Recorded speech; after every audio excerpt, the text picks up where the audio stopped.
एकदा श्री संत तुकाराम महाराज हे व्यापार करण्यासाठी बाहेरगावी जात होते. जात असताना त्यांनी आपल्यासोबत 4 बैल घेतली आणि प्रत्येक बैलाच्या पाठीवर एक एक ज्वारीची पोती टाकून पांडुरंग पांडुरंग नामस्मरण करत ते बाजाराला निघाले. पण पंढरीचा माझा पांडुरंग त्यांची वेळोवेळी परीक्षाच घेत असे. काही मैल चालताच त्यांची 3 बैलही चालून चालून मरण पावली. आता 3 बैल मरण आपल्यामुळे त्यांच्या पाठीवरील ज्वारीचे पोते हे जिवंत असलेल्या एकाच बैलाच्या पाठीवर ठेवून बाजाराला जाणे हे शक्य नव्हते. त्यामुळे त्यांनी ती 3 पोती ज्वारी तिथेच ठेवून एका बैलासोबत समोर बाजाराच्या दिशेने चालू लागले. एवढे होऊन देखील त्यांच्या मुखातून पांडुरंग पांडुरंग हा नामस्मरण काही थांबता थांबेना. हे पाहून पांडुरंगाला आश्चर्य झाले आणि त्यांनी अजून थोडी जास्त तुकारामांची परीक्षा घेतली. तुकारामांना चालता चालता खूप रात्र झाली होती आणि चालत असताना अचानक बैलाच्या पाठीवरील ज्वारीची ती गोणी खाली पडली. तुकारामांना चिंता लागली की ती खाली पडलेली गोणी एकट्याला उचलेन कशी, कारण ती खूप मोठी आणि वजनदार होती. एकट्याला उचलणे शक्य नव्हते. रात्र खूप झाल्याने का रस्त्याने पण कोणी ये जा करत नव्हते. दूर दूरपर्यंत त्यांना मदतीसाठी कोणी दिसेना. तेवढ्यात रात्री आकाशात पावसाचे ढग जमा झाले.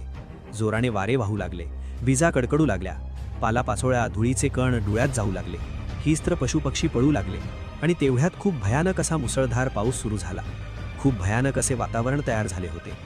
तुकारामांना या वातावरणात स्वतःची सोडून चिंता लागली होती ती त्या बैलाची ज्याच्या पाठीवर ज्वारीची गोणी होती.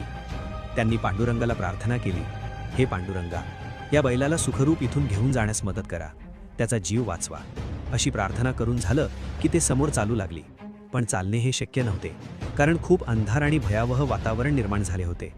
पांडुरंगांनी तुकारामाची ही प्रार्थना ऐकताच एक सर्वसामान्य यात्रेकरूंच्या स्वरूपात प्रकट झाले आणि त्या रस्त्याने चालू लागले. चालता चालता तुकारामांची नजर त्या यात्रेकरूकडे गेली आणि तुकारामांनी त्यांना लगेच हाक दिली आणि बोलले, अहो, जरा मदत करता आम्हाला बाजाराच्या दिशेने जाण्यासाठी? त्यातल्या त्यात ही खाली पडलेली गोणी पण जरा मला उचलू लागता का? यात्रेकरूंनी गोणी उचलून बैलाच्या पाठीवर ठेवण्यास मदत केली. गोणी तर बैलाच्या पाठीवर ठेवली, पण रात्र असल्यामुळं अंधारात मार्गच दिसत नव्हता.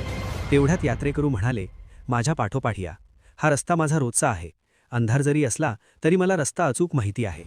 यात्रेकरू समोर समोर आणि तुकाराम आणि त्यांचा सोबतचा बैल मागे मागे असे चालू लागले. अशा प्रकारे यात्रेकरूचे रूप घेऊन पांडुरंग समोर आणि भक्त तुकाराम त्यांच्या पाठीमागे चालू लागले. पण काही मैल चालून झाले की आकाशात तेजोमय आणि प्रकाशवान वीज चमकली आणि त्या प्रकाशामध्ये तुकारामांना त्या यात्रेकरूचे खरेखरे रूप दिसले. त्यांनी पाहिले की हे यात्रेकरू नसून स्वतः पांडुरंग त्यांच्या मदतीला आले आहेत.